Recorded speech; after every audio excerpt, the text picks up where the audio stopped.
I cannot imagine how massive fans of the group that have followed both the story and the music will feel after listening to Swan Song. Honestly, I was a mess. This is oddly intentional by Soma Saito to make a CD that is hard to describe, just like a Nuance is. That's the best way to actually describe Nuance. And it's not only the characters growing, it's also the seiyuu growing. I like to see that. When it comes to the best of November, we have a couple of releases that we need to cover. November was a really packed month. We had Mamoru Miyano, Makoto Furukawa, Soma Saito, Shunichi Toki, Tetsuya Kakihara, and many other artists. I'm just naming a few and you can already know how packed this month was. We are going to first talk about Shunichi Toki with Jumble.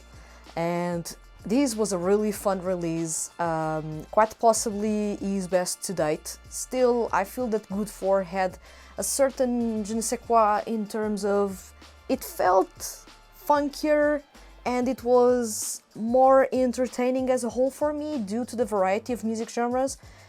I know that usually I say that I like when artists are cohesive and they go with one or two music genres maximum from start to finish and they create a body of work around those.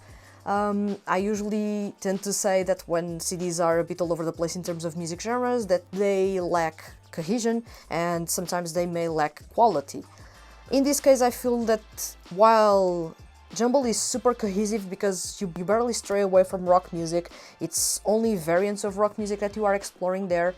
I feel that something was missing there. We didn't have that really fun city pop that we had in Another Birthday, that we had with Good 4. Those tracks that you find in those two releases, they were a bit missing in action in this CD. You had plenty of pop rock, which is fun, which celebrates geeky hobbies, which is really positive thing.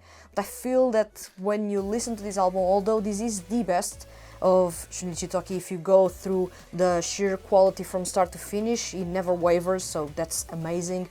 And the performances are always really good. I feel that something there, some spice is missing in that CD. It is a good album, but it's not perfect because it is lacking that sort of variety and the showcase of his skills beyond just a regular mid-tone and some falsetto from time to time. There was not that much variety when it comes to the vocal performances themselves in this CD, which is a pity. I feel that this was more of an exploratory type of EP, in this case for him to focus on a specific topic that he loves and ride with it and see if he can achieve that concept, which he did. But as a whole, I feel that while this is the best CD Shunichi Toki released, if you go to the roundup of how much I actually rated each song, it is the most cohesive, it is the most consistent, and it is the highest rated. However, I feel that Good 4 was a much more fun CD in comparison, so you have that here. This is super cohesive, but sometimes when it feels too perfect, sometimes it's a bit dull. And it really suffers a little bit from that when you get to midway through the album. It's a pity, but still a really strong album. It is his best to date. I still feel that it lacks something that Good 4 had, although Good 4 was not by any means a perfect album. So yeah, that was Jumble by Shunichi Toki. Then we have Aitai by Tetsuya Kakihara. Tetsuya Kakihara continues to impress. I confess that I didn't listen to the previous album to this one, or the previous EP to this one, but I jumped right away to this album because usually it doesn't have any concept attached to his music, so you can listen to those out of order. The only thing that you will be missing is the evolution that he brings to his performances. Usually, and this is something that I end up repeating time and time again, he ensures that every single CD you will see and hear upgrades on the vocal end. Even if the music is not up to your taste, you will notice the little details that he brings in his performances, the upgrades that he brings to the way that he controls his voice, the way he delivers the notes, the way he actually brings emotion to the performance. So you have plenty of that in Aitai. I feel it is a really strong album, super consistent, although it's not his best to date. By no means it is his best to date. but it is super consistent and a lot of fun. You have a wide variety of music genres in here. You have from rock to sort of Eurobeat type of music that you would find in a host club, for as an example. It is fun. Sometimes it doesn't take itself too seriously, and you don't need to take yourself too seriously. It is just a good bundle of fun in there. Although you have plenty of songs that will get into that topic of Aitai, missing something or someone, and you will find those ballads somewhere within the CD. I will tell you that it is by the end of the CD, and those are super strong ballads, and I will say semi-acoustic rock ballads, which is really my thing. As always, Tetsuya Kakihara impresses, so there's nothing there to add beyond the fact that if I pick an album by him, I know by now that he keeps on improving. This was something that didn't happen in the past. It has been happening in the last couple of years. It has been super consistent in the last 4 or 5 years, with barely any hiccups along the way. And being part of Aopella has actually elevated his performances. You can tell that he knows what he's doing and that he knows how to control his voice to the best quality possible to deliver really fun performances. You no longer have that tone deafness that he had when he started singing, really at the start of his career. You now have a really full-fledged, really good singer in Tetsuya Kakihara, and that's the most pleasing thing that you can find here in Aitai. So that's that. Then we have Soma Saito's Nuance. This CD right here is, or at least was, one of my most anticipated CDs of this year, and somehow it slightly frustrated my expectations. I was really excited because it is Soma Saito. I was expecting a really deep, character-driven concept in here. What we got was not a really strong story-driven concept. Just like in Fictions, but Fictions is not a conceptual album because full-length albums are almost like experiments for Soma Saito, whereas EPs are conceptual by nature. What we have here as a problem, and Soma Saito has actually mentioned this, is that he doesn't want people to compare the EPs because each EP is its own thing, it's its own, it has its own identity and its unique vibe and concept.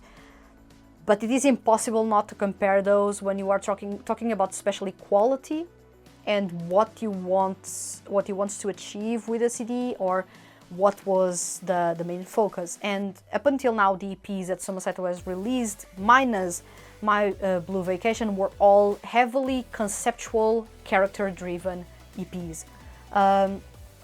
My Blue Vacation wasn't, and Nuance isn't. So those two, at both ends of the spectrum, they are not character-driven EPs, which is a pity, because I feel that where Soma Saito actually shines the most is whenever he is overly character-driven, almost like he is writing a story for you to uncover. And I like that side of him, which is really lends a lot from his literary side that he likes to write and he likes a lot to read. And Fiction itself, not the CD, Fiction itself is something that I like to see developing, and especially within music. It's really hard to accomplish a conceptual CD that really has a story from start to finish, follows a character from start to finish, or a set of characters, and then has a big finale, which usually was the side or the B-side track or the hidden track in this case. Right now we don't have that in Nuance. This is a CD that has a really tough concept to tackle. I feel that Saito is getting increasingly vague or vaguer when it comes to the titles and the concepts that he is tackling. Because, hear me out, My Beautiful... let's start from start to finish. My Blue Vacation doesn't have necessarily a concept that's almost like going on a new journey, because it was a new journey for him as an artist. Then you go to My Beautiful Valentine. My Beautiful Valentine is a surrealistic romance or surrealistic love concept. Surrealism as a whole. that's really tough to actually accomplish. Yin Yang is dark as heck. It is almost like the depths of the darkness that someone has explored in an EP. And now we have Nuance, which is the little details that most people don't even understand or capture or feel or know how to explain, but in music format. So Saito is getting increasingly tougher to himself in terms of how can I actually accomplish this concept, because he's making the concepts vaguer as he goes. It feels like this CD is more of an assortment of songs that Saito had that actually captured a couple of feelings that are not really easy to describe. For example, there's a feeling that I have when I listen to music for the very first time. I've talked about this previously. I don't have the name for it because I don't know the name for it, but that thrill, that enjoyment of listening to a song or a CD for the very first time, that feeling, I can only feel it once when I listen to a CD for the very first time. For the second time that I listen to a CD, that magic is no longer there. That's a feeling I cannot even capture in any way. I cannot even describe it well. I did a really poor job describing it to you right now. So that's a feeling that I have that I don't know how to convey. And Nuance is all about these types of feelings that are really hard to convey. It makes the concept really complex and overly difficult, but then the execution is the complete opposite. It's really fairly easy, fairly simple to listen to. It's a really straightforward rock CD, with Mayohiga being the heaviest song. But other than that, there are no moments that will basically be like the turning point within a CD in which the story shifts to something else, because each song, like fictions, each song basically is a different feeling, approached in a different way or conveyed in a different way. Once again, each song is a nuance, hence the title, and focusing on slightly difficult to describe feelings or emotions. This is really high-level vagueness from Saito. And I feel that this is a CD that if you are searching for a really strong concept, I feel that this is not the thing. Still, My Beautiful Valentine keeps on being the best EP Soma Saito has released. Yin Yang is a close second. This is the third best, mind you, this is the third best. The worst, of course, is My Blue Vacation, because what the hell is that start of that CD? But other than that, yeah, it's really hard to compare those. Saito said to not compare, but if you are going to talk about the quality of the vocals, there's no comparison. This CD is not technical at all. While Fictions, for example, was overly technical, with the falsetto and the high notes and everything else going on in there, and the ballads being the first ever appearance in a Soma Saito CD, this one kept things simple and almost going back to Soma Saito's roots, which is indie rock, garage band rock from the 90s. And that sort of music, if you go check it out, didn't have really technical stuff on the vocal end. Falsetto was not really a thing that was really well explored by those bands. They really just played straightforward music that almost was recorded in one take and it's ready to go. So Saito wanted to encapsulate that vibe of one take in and it's ready to go in most of the songs that he has in Nuance, and that's exactly what he captured really well. And if you are a fan of 90s rock music, if you like Oasis, and you like all those bands from the UK back in the early 90s, you will notice that there are some parallels here. He actually wanted to capture that vibe. That vibe is there. You can say that in some capacity there are some instances of influences of Nirvana in the music. There are. Not full on, but there are. So it feels like mostly an homage to his roots as a music fan, which will be nuances in the way that he built his musical knowledge and became a better artist, but also the nuances in the feelings and emotions that he's trying to portray with each song. It's really high-level complex, I feel, but it's not a character-driven CD in which you are going to have a twist you are going to be surprised, and the hidden track is going to mesmerize you, or basically make you want to check again the CD, because the story is completely different because of the hidden track. This time around, the hidden track, I could have not listened to it and I wouldn't miss anything in the CD. It doesn't add anything to the CD, I feel. It's fun, it's a rock song through and through, but it doesn't add anything to the story because there's no story. And when you look at all the songs, it really doesn't add too much. So it was a bit of a disappointment, the hidden track.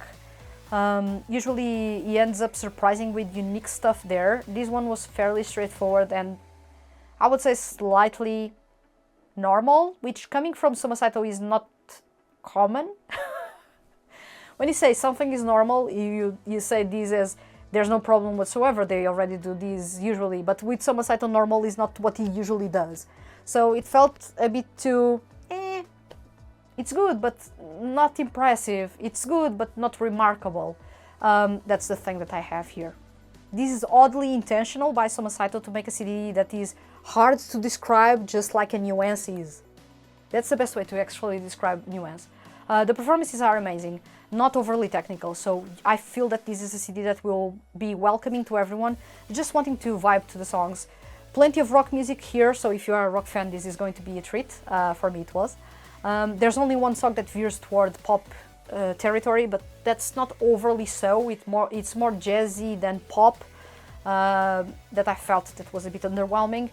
If you just listen to the CD on a streaming platform, you don't have the hidden track, you are not missing much, I will tell you. If you have the hidden track because you purchased the physical CD, you will understand what I'm talking about. The CD is really good, but the hidden track doesn't add anything and it felt a bit underwhelming as a result. But yeah, I feel all in all, Nuance was a strong CD, not the best of November by far, and not the best by Soma Saito by far. Still, it doesn't take the title of one of the best CDs released in 2025, which says a lot about this overly difficult to explain CD. Now, we need to talk about one of the best releases in December, by far Anthos' Answer. This is the last release in their repertoire. Unfortunately, the group is no more. And Answer is extremely bittersweet. I feel that when it comes to last releases, this one really captured that feeling of this is final, this is the last. You don't have any openings for discussion, like you had, for example, with Lolodi, in which the last song didn't feel like a last song, it felt like maybe we may return. In this case with Anthos, Swan Song, the last song in the release, feels like a final song. It feels like there's nothing more after that. And although it pains me a lot, and I believe most of you that are fans of the group will say the same thing, this pains you a lot, this song will make you cry, it made me cry, it will make you cry if you haven't heard before. You will feel that this is final. There's no discussion whatsoever, nothing is up for debate in that song. It's a goodbye. They don't want to say goodbye again. This is the final, the only and final goodbye. Because saying goodbye hurts. Saying goodbye to something really good hurts. So that's the overall sense in Answer, but there's something else in here, and I like to see that celebration, especially in the title track, of seeing and hearing how far the group has come, because you will listen to the same things that the group had when they debuted, and you have that atmospheric sound with the wide soundscapes, the dreamy, almost beach-like style of music that they had when they started, which has evolved over time to be something else, much more robust, but you have a nod to their earlier sound, while also exploring and fully exploring the sound that they now have to deliver you a 360 kind of performance in which you not only revisit the past, but also celebrate the present, all in the same song, and see how far they have come in their performances. I like a lot that they have those nods to the original sound while keeping things from that I love a lot and taking away things that I didn't like as much and bringing to the new sound that they have and mixing both together, which works amazingly for the title track. As far as the vocals go, awesome. The stuff that they are doing on the vocal end, I barely have any eloquence here to talk about their vocals because they have come so far, because originally the group was structured in a way that you had the main vocals, you had the supporting vocals, and you had the rap line. And it was fairly straightforward. You had 2 vocals at the start, 2 main vocals, 2 supporting vocals, and 2 rappers. Then when Shuhori joined, you had 3 main vocals, 2 supporting vocals, and 2 rappers. And now, the rappers and the supporting vocals also can sing super well, can harmonize with the main vocals, although the main vocals will always shine the most because they are extremely powerful, really confident in their skill set, and they know exactly what they are doing because that's a ton of experience in the 3 of them.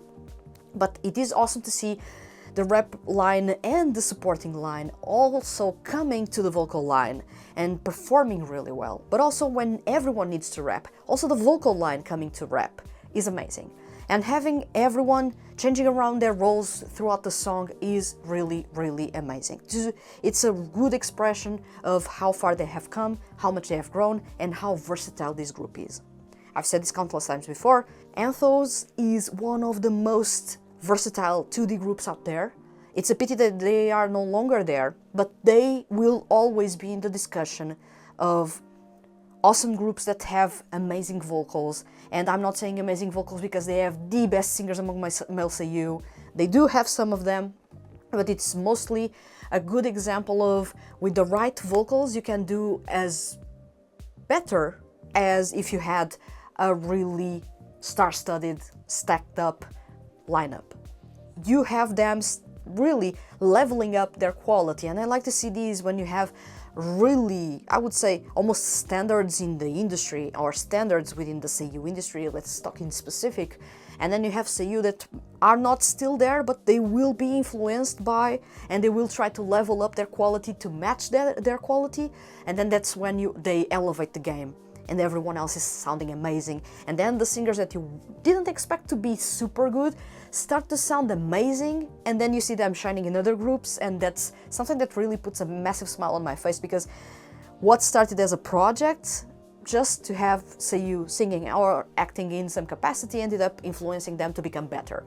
It's not only the characters growing, it's also the seiyuu growing. I like to see that. But that conversation aside, I love the title track, but also Swan Song is the song that dealt the most damage to me. It's beautiful. As soon as the piano starts playing, I'm a mess. Everything about the song is really hard to digest, especially if you are a longtime fan.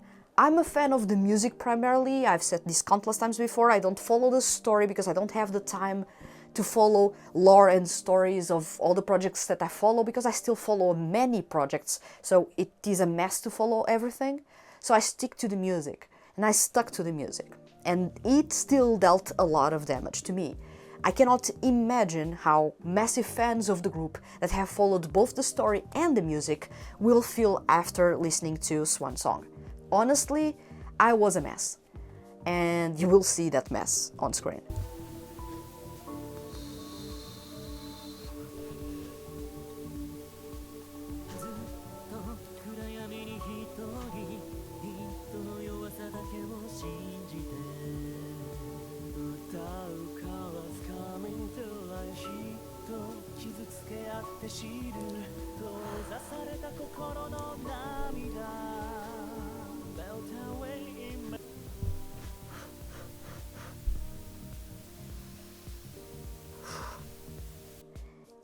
I don't know if you will be a mess, but probably you will. And, well, I will just let you know that it is perfectly okay, because this was meant to deal some damage emotionally, but it is a bittersweet type of damage, because you know that you love them so much, they are doing something so awesome and delivering the final goodbye to you in such a sweet, beautiful way.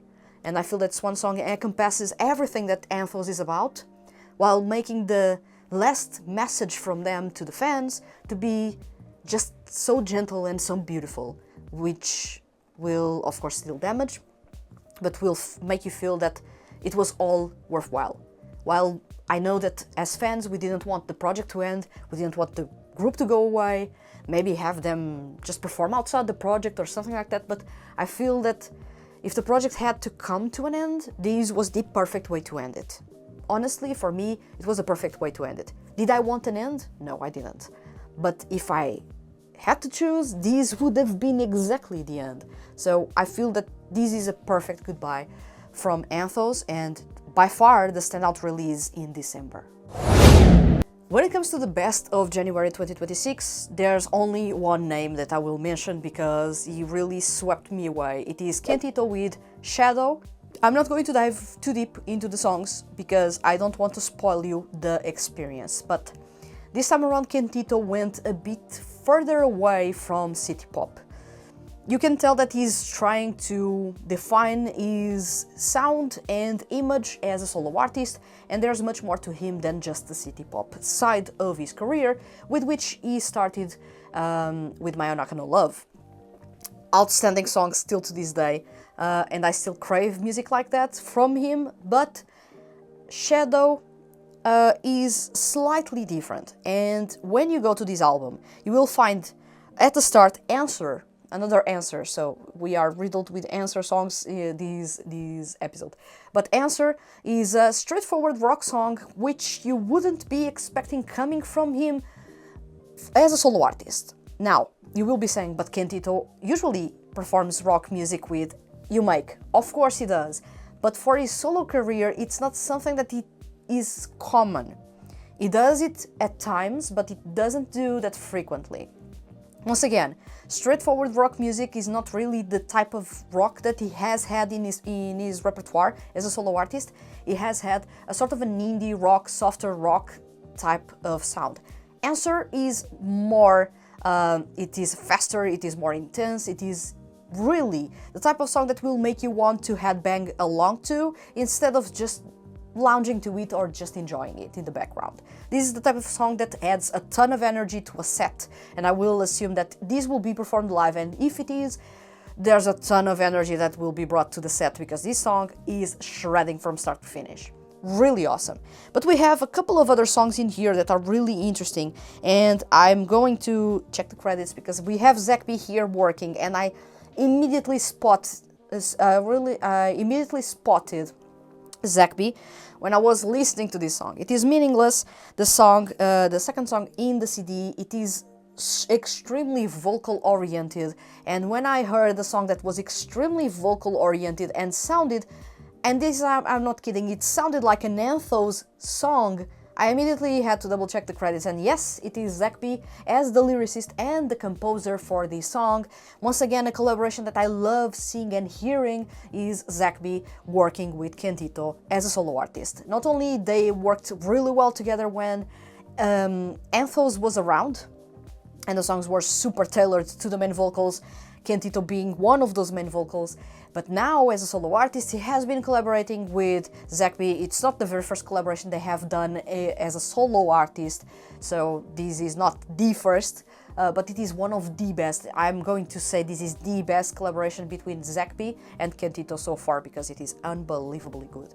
Then we have Corpay. Corpay brings jazz to the spotlight. Super fun song.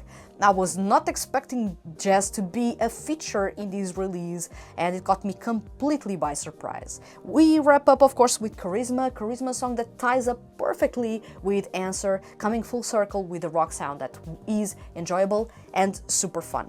This, of course, has a different layer on top of it because the sound is more, let's say, Sentai anime or Sentai series oriented in the terms of its composition. It's super exciting, super intense since the start. There are synths playing in the background, whereas in Answer the song was straightforward rock with a four-piece band. With Charisma, it's not really that thing. It's slightly different. We have synths playing in the background. It's much more approachable as a pop rock song than Answer is as a rock song.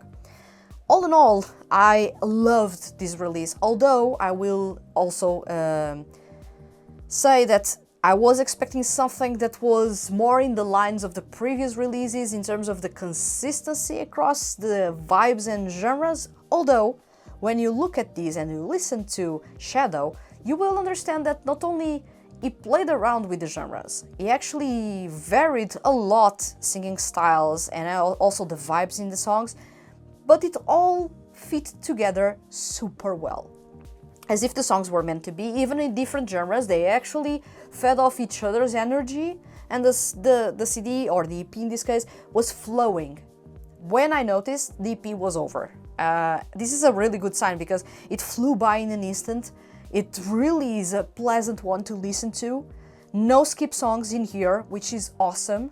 And there's a consistency here that really makes me want to hear more from Kentito. And I feel that in this release, he actually leveled up his quality and delivered something that will make you not only super proud of it, but also super excited about what's to come. Because now that he has veered a little bit away from city pop is still there, I feel, in some capacity, but it was not the focus in this release, for sure.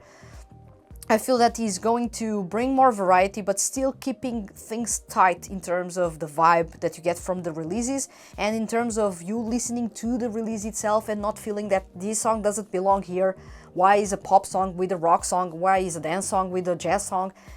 But he will make it so that all songs fit well together, even in different music genres, while he is showcasing, of course, the quality on the vocal end that he has a ton of, and it is amazing. It is amazing what he can do, it is amazing what he will probably do in next releases, and to actually have to wait every 2 years, I feel, for a release by Kentito is a bit of a pain, but you know that whenever he's going to release music, you will get something really good.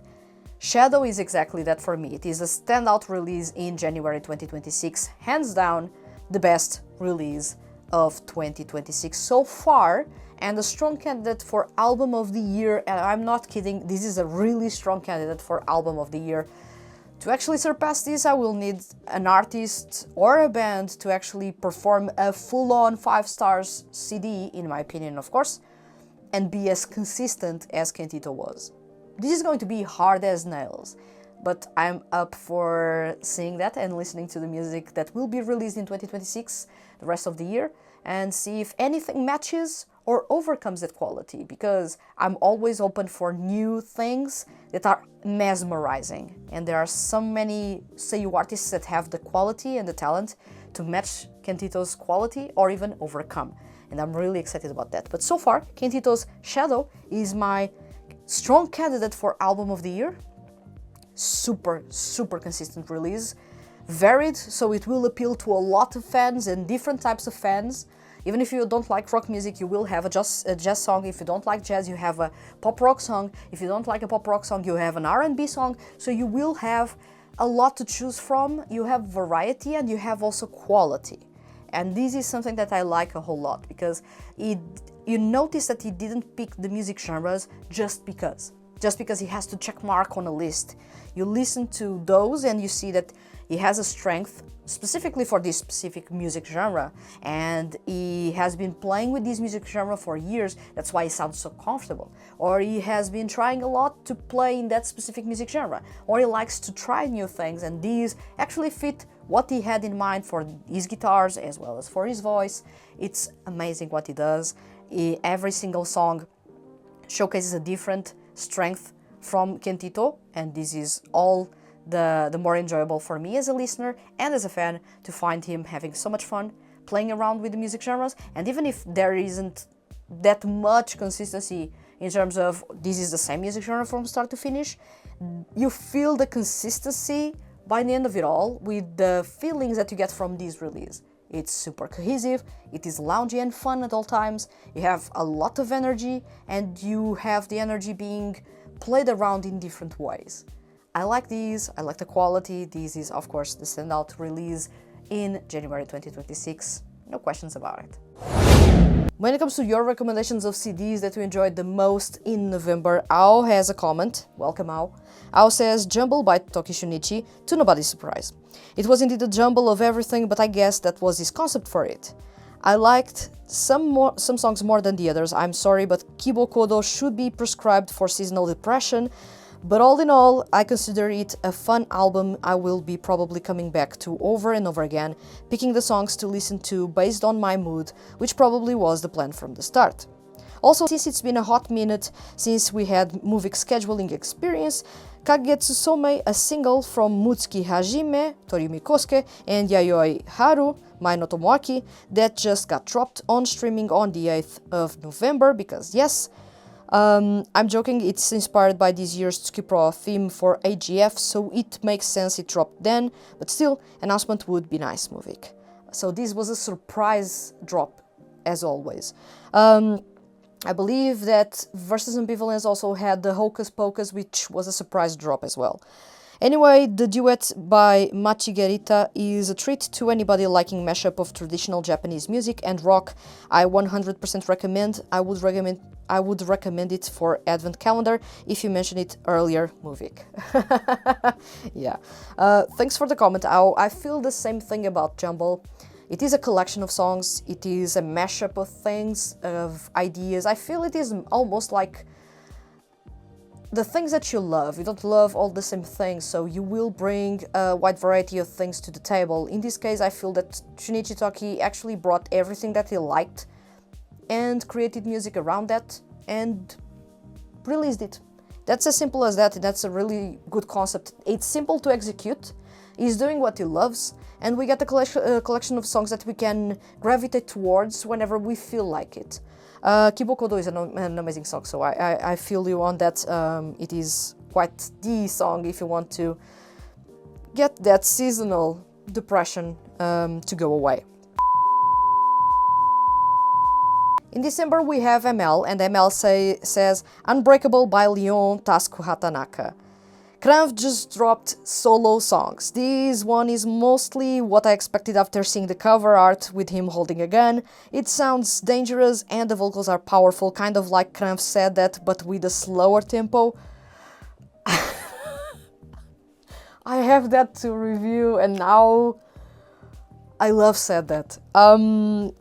But there are two things I didn't expect. One, that the pre-chorus is oddly beautiful, and two, that Hatanaka goes really deep in the beginning of the second verse, only for a short part, but it caught me off guard.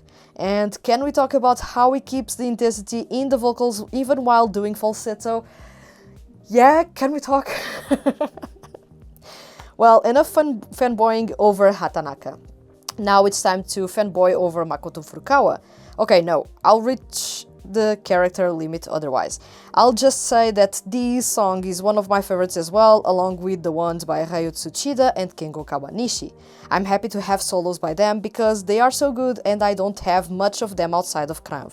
Side note, but Furukawa's fans have been eating good this year. Yes, we have. Yes, we have. And Makoto Furukawa has been on top of his game, which is... it's almost like 2022 was an amazing year for Soma Saito. 2025 was an amazing year for Makoto Furukawa. Every single project he was a part of, every single song he was performing, it was amazing. And it is good to see that he is doing an amazing job here. I have the solos by Cranv's members on my list of songs to review. I didn't cover the release necessarily, but I know that we have solo songs. Leon is one of my favorite members in Cranv, and Tasuku Hatanaka is one of my favorite vocals within the group, alongside Makoto Furukawa and Chiaki Kobayashi. So I'm quite excited about what we have there in terms of the solo songs, but mostly I feel that I will be enjoying everything. Probably not as much the song performed by Ayumu Murase because his character is really jolly, so it may not be my thing, but still, that's my preconception. I have not heard the song, maybe it is really good, and I will eat my words if the song is really good. But yeah, when it comes to Tasuku Hatanaka, and one mentioning about the way he keeps the intensity in the vocals while doing falsetto, that's something that he has been doing for such a long time, and people barely pay attention to him unless he does that with 2D groups. Which is a pity, but at the same time we are blessed whenever he's with a 2D group and he ends up doing that.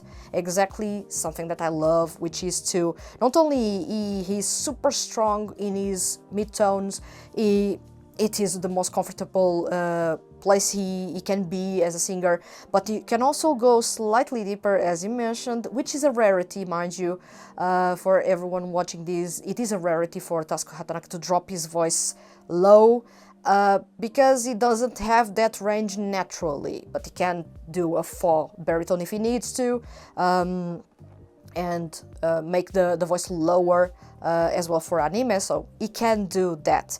But in music, it's not really that common for him to do that.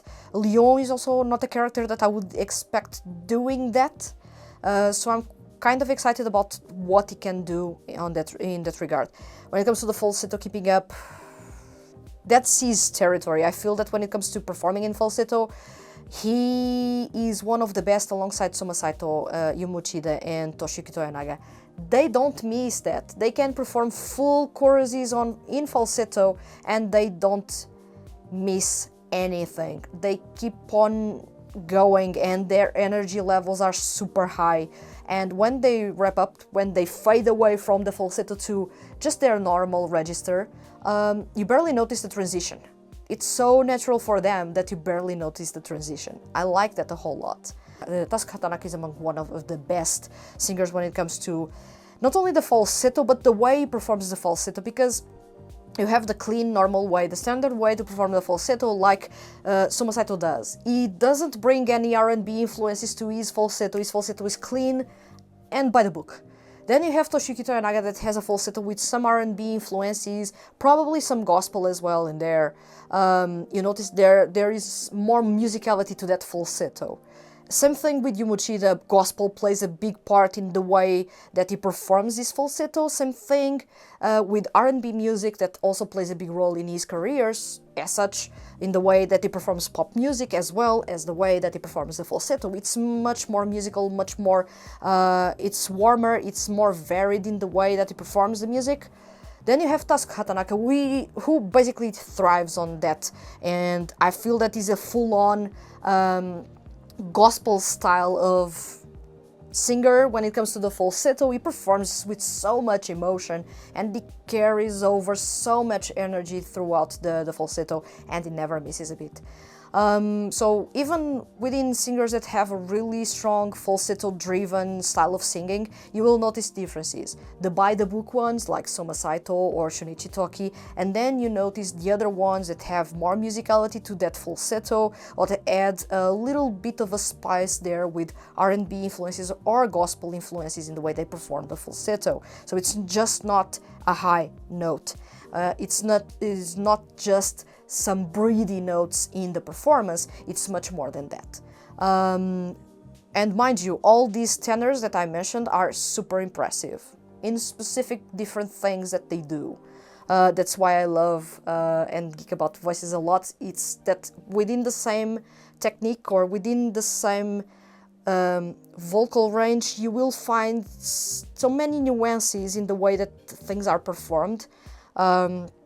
And you can never say that two tenors perform exactly the same unless they are copying each other, but usually they do not perform exactly the same. Either they take influences on someone else, but still they have their own style when they perform the falsetto, because that's not an easy technique to pull off by any means. At the same time, it is a technique that 99% belongs to tenors. 1% of baritones can actually do falsetto, but it's barely something that you can say it is a feature for them. It's more like a bonus, like Makoto Furukawa now has and like Takuya Sato now has. But it's not that common. But yeah, I was already straying away with my conversation about the tenors.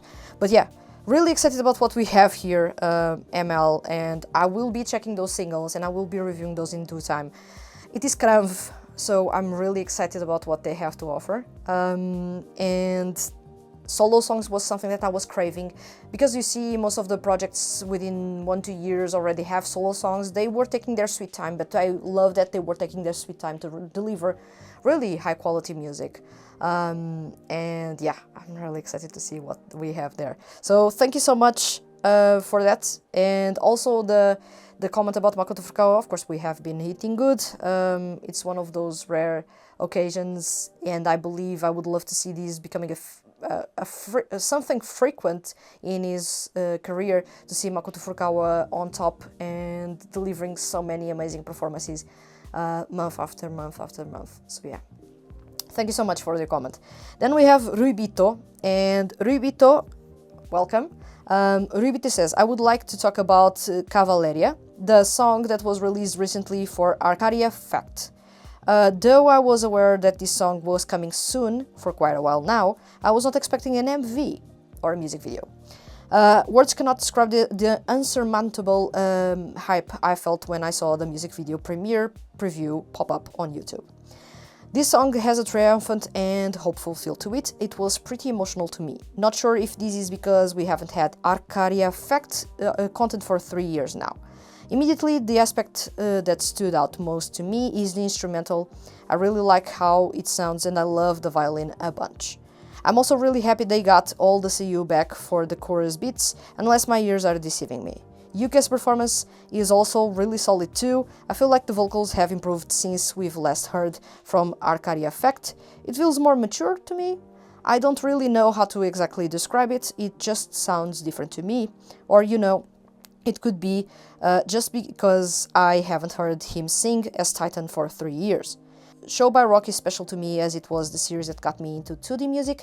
I have a lot of nostalgia for it, so to see it getting semi-shelved never sat right with me, especially since it came pretty suddenly.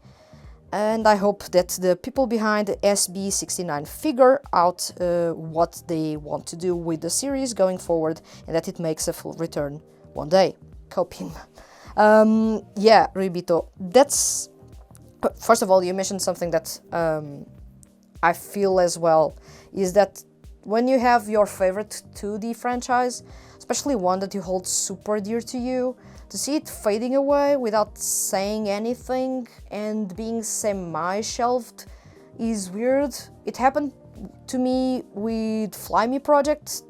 For all intents and purposes, the franchise is no more, but we never got the confirmation that the franchise was no more.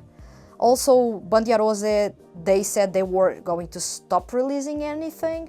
Then out of the blue, they started collaborating with the Argonavis franchise. Then they stopped everything again. So that's that weird limbo in which they are half shelved, but not really, and the news are really sparse and you don't really know what is going on and you feel like it is your favorite project, you would love to have more of that.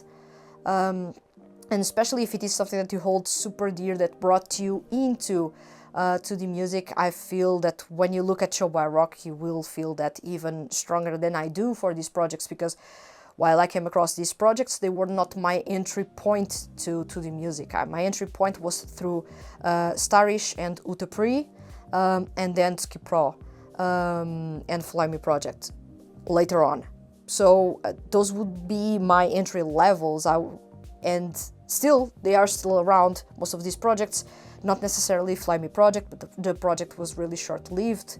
If it ever got to live anything, it was barely 1 or 2 years, and well, didn't get much music to my frustration. But yeah, I can understand why you feel happy to see the group back. And I feel that when it comes to Yuke, he has improved a lot. I feel that Vezrock helped him improve a lot as a singer. And he brought that experience to Show by Rock and to the group Arcadia Fact that you mentioned. I'm not familiar with the group, as you can tell by the fact that I didn't even know the name. That's not a project I followed, so that's a project that I know about, but I didn't follow. And I got to review some songs from this project in a couple of years ago in the review Advent Calendar, I'm sure. I believe a song performed by Shota Oi, if I'm not wrong. And I know that the music was good, so that's a fact. I really don't like when the projects go away and fans don't get at least the announcement saying, look, the project is going to end. Thank you so much for your support. And I hope you guys continue to listen to the music. It's much better than not getting anything. Just radio silent for 3 years, 2-3 years or more. And then all of a sudden they appear and either they change the full cast or they release just one song, or they completely change composers like they did with Dynamic Chord and it sounds awful right now. I I prefer when the projects are upfront about what they are going to do. Is the project going to stop? For how long? Do you have any prospects of the project returning? Do you have the budget for that? Probably you don't have. Maybe you should have a Kickstarter to have fans pitching in and to release music like Dynamic Core did. Maybe the project needs to go away because you don't have any ideas, but at least tell the fans that have been supporting the project that the project is going on a hiatus, or it's going to stop, or it's going to just end. At least give us an ending. Even if it is not satisfactory, at least let us know when something is going to end or something is going on a hiatus. Fans will appreciate you much more because of that. And this is a message to all 2D music creators, because, yeah, most of the times they don't announce what is going on. They simply go radio silent, and the fans have to try to understand if the project is around or not. And then when the project releases music again, they are like, what the hell? What happened? Oh, it's been 2 years, 3 years, perhaps more, since the last release. So it's crazy. So it is. I'm super happy for you, Ruibito, for getting to have a song back from a project that you love and a band that you like, and to have that joy of seeing a project that you love and it is super dear to you making a comeback. I would give everything to have some projects that I love. If Fly Me project ever makes a return, I would probably go ballistic. Probably. I would combust. I would probably, do crazy stuff because of that. So I can understand your feelings regarding this. So yeah, I'm super happy for you, and these end up being suggestions for everyone watching the episode. So I hope you guys pick up the suggestions and go check the music by Show by Rock. So thank you so much for the comment. And now it's time for Monthly Choice, the corner in which I talk about the songs that I have been listening to on repeat. We are in early January, so part of this episode was recorded in December, other part was recorded in January. So you are seeing stitches of things that I've recorded. And as of the time I recorded this section, I basically am still fresh out of reviewing a ton of music and out of creating the episodes for the podcast about the best songs and the underrated ones and the artists of the year and the most impressive seiyuu in the previous year. And I have been hyper fixating on a couple of songs. One of those is You Make with Café. It is a thoroughly fun song. It is a true city pop song. It is the perfect reimagining of that genre, of that era, without having lived that era, without any of both seiyuu having lived that era, and it is thoroughly enjoyable. This is the type of song that you want to have playing in the background and relax while listening to it. Super fun. I believe it is super underrated, like any music by You Make is usually. I love the band, but I feel that they are super underrated. They should get more attention. Especially if you compare that Yoshiki Nakajima is part of the band and is also in Sir Vanity, but Sir Vanity attracts a ton of attention while You Make doesn't. I feel that You Make deserves more love. Cafe is a beautiful song, super fun, a joy to listen to, and I feel that if you enjoy those types of loungy, relaxing type of music that has retro vibes, especially late 80s, city pop, you are going to enjoy this a whole lot. This is a retro-futuristic take on the song, and it feels almost like if you were listening to this song as if it had just dropped in 1987, for example. You just have to listen to it. It's super good. The other song that I'm going to bring here, and this one is a really good one, is Yumuchida with Haru no Yokaze. I know that everyone was really excited about Singularist and the single was amazing. People were a bit too focused on the rock songs, which were good, but the highlight was Haru no Yokaze, let's say the black sheep in that CD. It is a loungy new disco type of song. Coming from Yumuchida, it is a rarity. Although it has a loungier, danceable sound, at times, most of his music is high-tempo, really intense EDM music, with some rock peppered in between, and some ballads as well. but loungy music, nu disco in specific and really down-tempo, it's not really something that he had tried before. Of course, he had done some takes on jazz with some nu disco elements in idea, and he had experimented with a couple of elements from nu disco in the past, but full-on nu disco song, he had never done that before. And Haru no Yokaze is exactly that. It's a really refreshing yet super cozy song with the loungy vibes and with Yu Mochida's vocals on top. Of course, the song is going to be elevated to a level of relaxing goodness that you will have to listen to understand just how good the performance is. This is a song that, once again, I want to have playing in the background in the early summer, late summer as well, or even when I'm longing for summer. It is super relaxing, the vibes are so good. I like that the tempo doesn't rush the listener, you are just going through the motions and enjoying the ride, basically. And that's the type of music that I like to have from time to time. Although I like the really intense, high tempo rock songs that I've talked extensively about here, there's also the other part that I have, which is the part that craves that loungy, cozy and relaxing music in which I can listen to the bass clearly, in which I can listen to the guitars playing in the background, the drums with basically the maximum clarity possible. I can listen to every single little detail in the vocals, and I can really take in the performance without any rush whatsoever. The song is not going away super fast. I get my time to enjoy it. I get my time to enjoy the vibes, and that's what we have with Haru no Yokaze. That's that vibe that I like, and I crave that from time to time. And Yu Mochida actually delivered. So those would be my two suggestions in the monthly choice corner. You make with Cafe and Yu Mochida with Haru no Yokaze. So let's go to yours.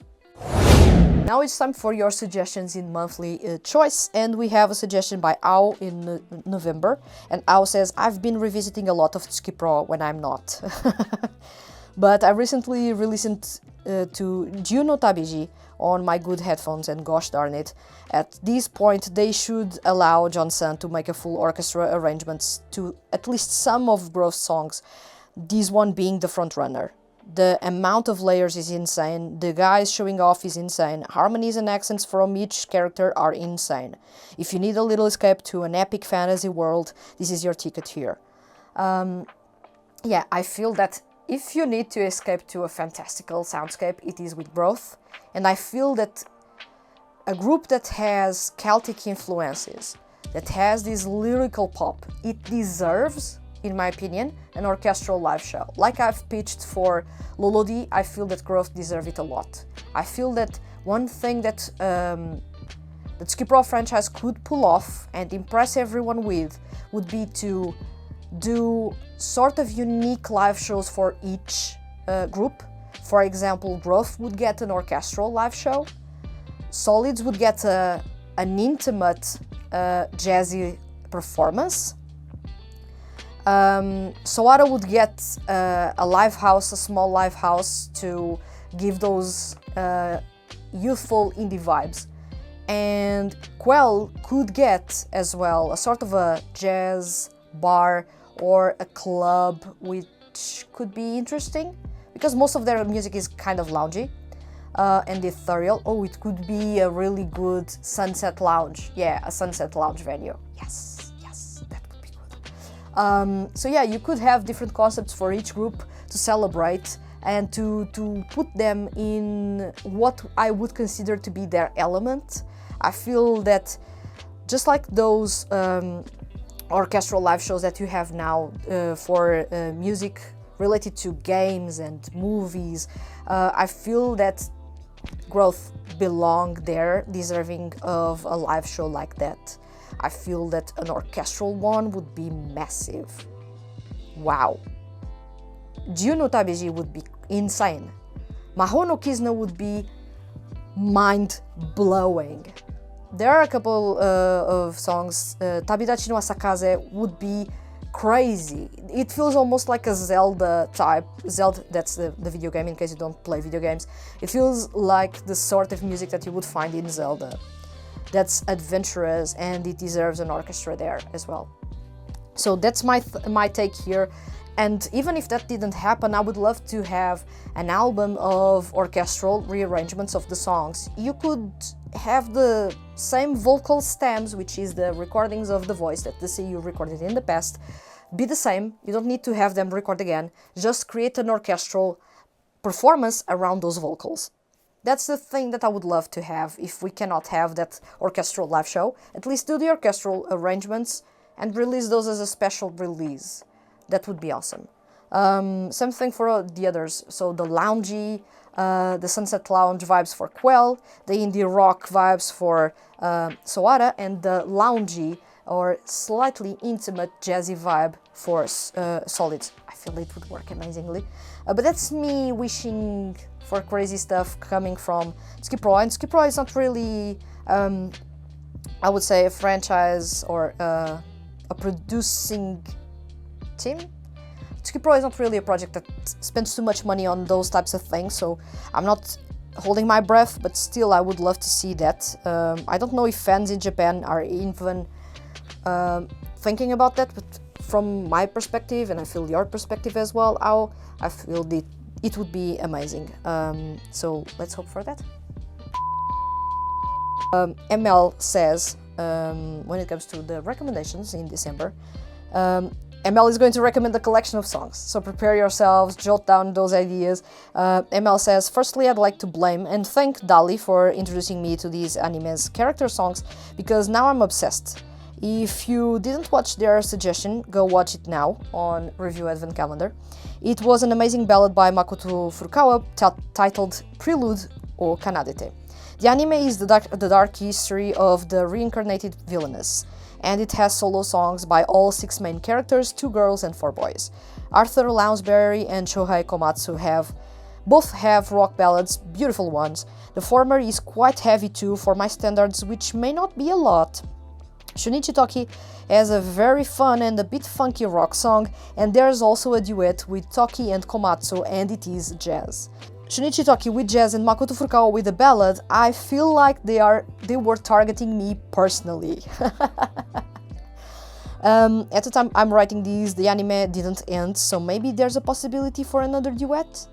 Yeah, this was one of the biggest surprises in the Review Advent Calendar series, and I feel that that's something that I really enjoy about the Review Advent Calendar series, is that you guys come up with some of the most amazing suggestions I could not even remember myself of picking. And when I go through that list, last year it was 100 songs, in 2025 it was 99 songs. I had plenty to choose from, and I went with my gut in the sense of, I don't even know where this is from. It says Makoto Furukawa and the title of a song that I never heard. Hence, that's not really a song by Makoto Furukawa, it's by a character. So I was curious, and I added that to the list. And turns out it ended up being one of the biggest surprises there, because Makoto Furukawa performs really well ballads. He doesn't do that often. I feel that he could do that more often, but he really did an amazing job there, honestly. I was having a ton of fun. It is beautiful, the song. I know that there are other songs there, rock songs as well. I remember checking some out. I don't recall the names of the songs, but they are a ton of fun as well. It's a surprise because nowadays it's super rare to have anime series with character songs. This would be something really common 15 years ago, probably 10 years ago, but it's not as common nowadays because anime is created almost for fast consumption, and as such you don't have that big focus on having music supporting the anime, because now you are also producing anime not only for Japan but also for overseas fans. So most of what you are going to create is not even going to be consumed outside of Japan.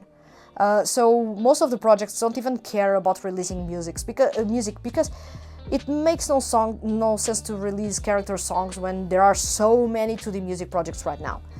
Back in the day, 15 years ago, it was rare to have 2D music projects, hence releasing character songs was a super awesome thing to find. Now it would be something considered common, banal. people would not be that really interested in that because they already have 2D groups. Why focus on that? But I still like it is a really old school touch given to the anime series itself to bring character songs and to bring character songs with so much quality, which is a rarity nowadays. Even with the 2D groups, the quality has been dropping in a couple of projects. Barely any are upgrading themselves. So it is something that I look at it a bit warily, but it is good to see that anime series are in some way bringing that nostalgia back by bringing character songs. And this was an amazing suggestion by Dali. I remember thanking Dali during the video, but also seeing the excitement in the comments about the song and the song being so good.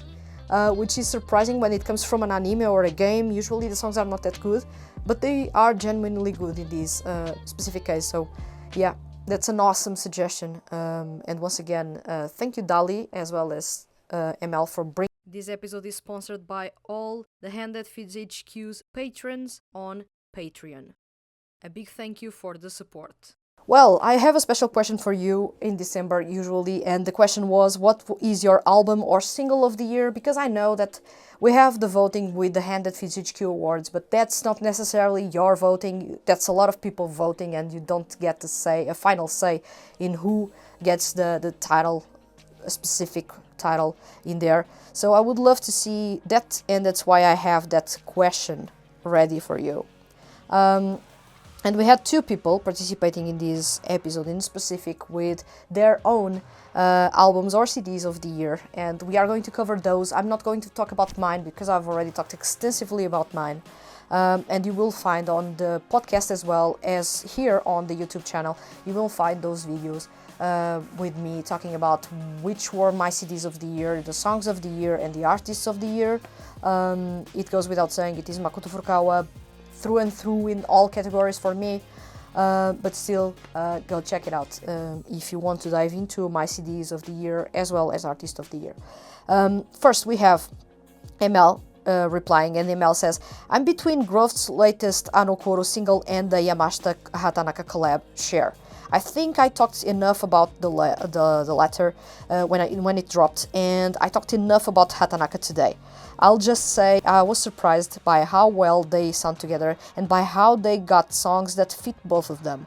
And about the former, I remember Ao's comment about the new song, that at first they thought they wouldn't like it, and the same happened to me. As the song progresses, I can't help but be amazed about how this style oddly suits Growth so well.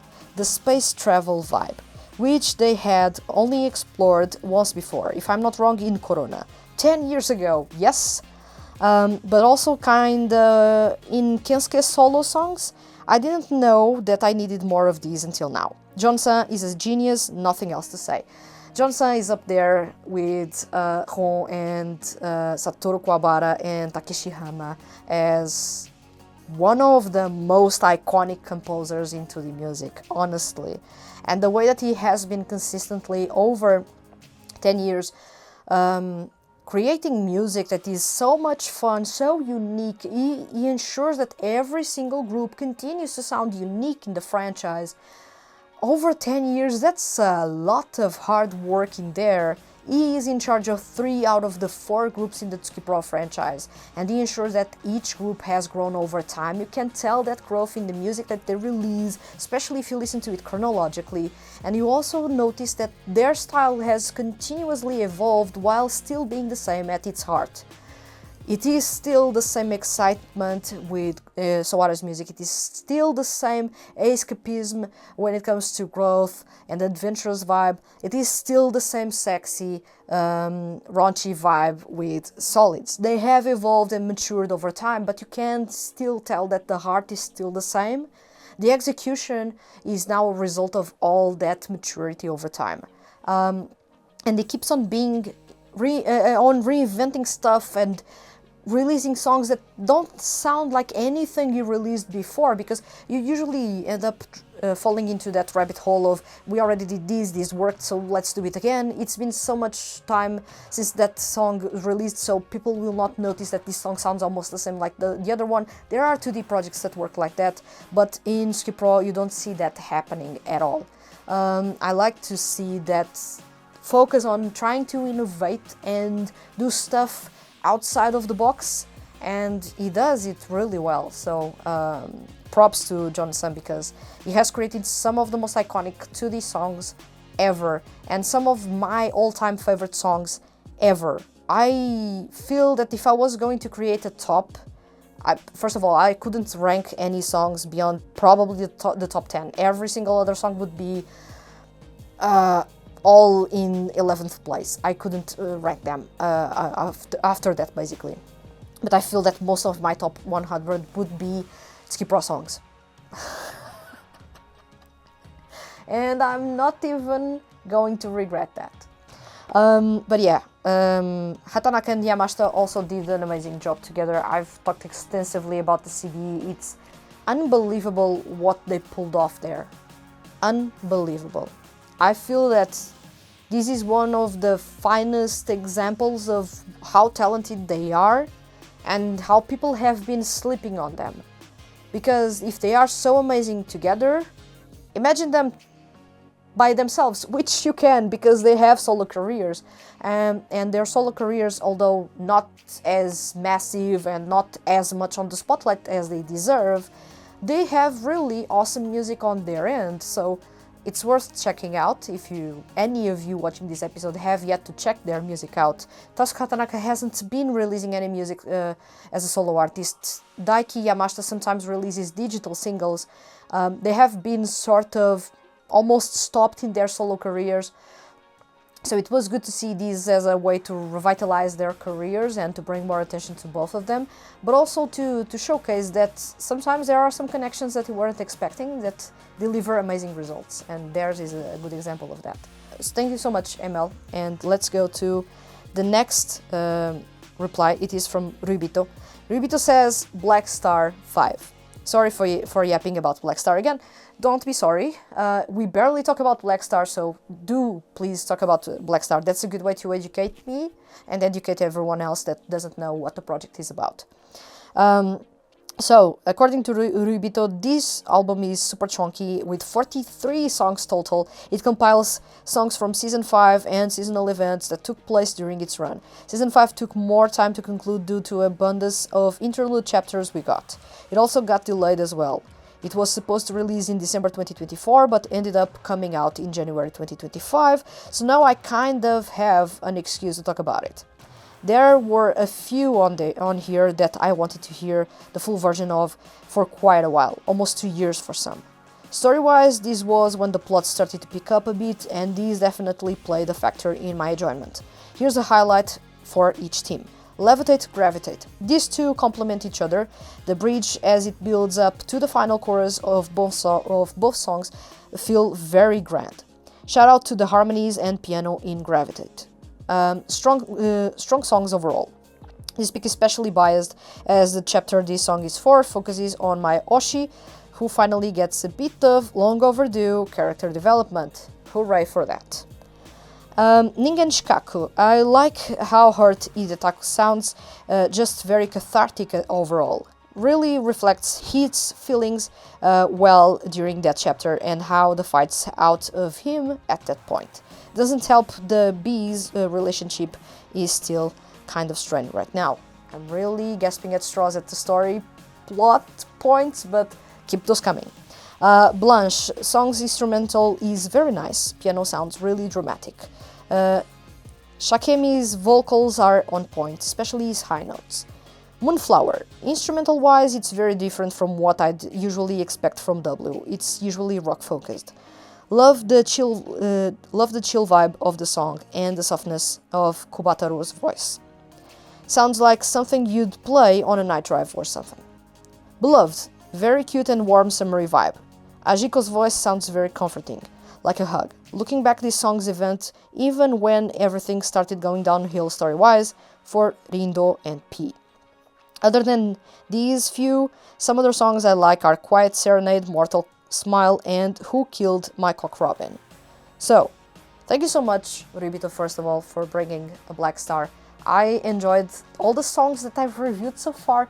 I never really got into the franchise, although I started playing the game a couple of years back. I remember it is a dual cast type of project in which you have seiyuu voicing the characters and vocaloids or professional musicians singing the songs. So there's no... For those coming to the project wanting the seiyuu to sing, they will not be singing, someone else will be. But the songs are really good. So far I have enjoyed the hip-hop songs that we got. Those were awesome. And this year we also got a really funky one, which I enjoyed a whole lot as well. So yeah, thank you so much for bringing that here as an awesome suggestion. And I feel it is all from you in terms of your albums of the year. Good to see that we have awesome variety here. Some things I didn't even think about those because I'm not necessarily following this project. Others, yeah, they stood out to me, but some songs I have yet to review, including that growth song that I have yet to review, that you guys are talking about and that I'm super curious about. So yeah, thank you so much for your for sharing with me your albums or singles of the year, and let's go to the next section. And since there are no questions for the Ask Vanessa corner, I'm going to keep it short and sweet. Once again, there is a ton of extra content right now being released on Patreon. If you are not a patron so far, you can join in for free or join a paid rank, and you get access to my behind-the-scenes reviews of some CD releases, as well as requests by some of the paying members of CD releases to review or songs specifically to review. A bit like the review advent calendar, which I know most of you love as a feature here at the Hand of THTFHQ. So if you want to check that out, you will find a link in the description. If you don't find the link in the description, there's a link in the channel for you to double check that. Once again, thank you so much to everyone who participated in this episode. I'm super excited to what's to come. And I'm trying to make the episodes monthly, but if nothing is possible on my end, the episodes will drop whenever I can. But keep on participating because your comments will be featured in the specific episodes or the months in which you actually commented, unless I have too many comments, and in that way I will be choosing some. But yeah, thank you so much for watching this episode. As you may have noticed, this was recorded in various ways, in the sense of I've recorded some episodes in November, others, some parts of the episode in November, others in December, others in January, and this last part, for example, was recorded in February. But yeah, this was a really big undertaking on my end because I've been super busy, but I hope you guys enjoyed this episode all the same. Thank you so much once again for participating, and if you watched this episode up until this part, thank you so much for taking the time of your day to be here, geek along with me about male scene music and 2D groups. And if you are an Anthos fan, well, we are here to share the pain, so share the pain in the comments if you want to. I will be answering the comments as soon as possible. So yeah, thank you so much for watching this episode, and I'll see you guys in the next one.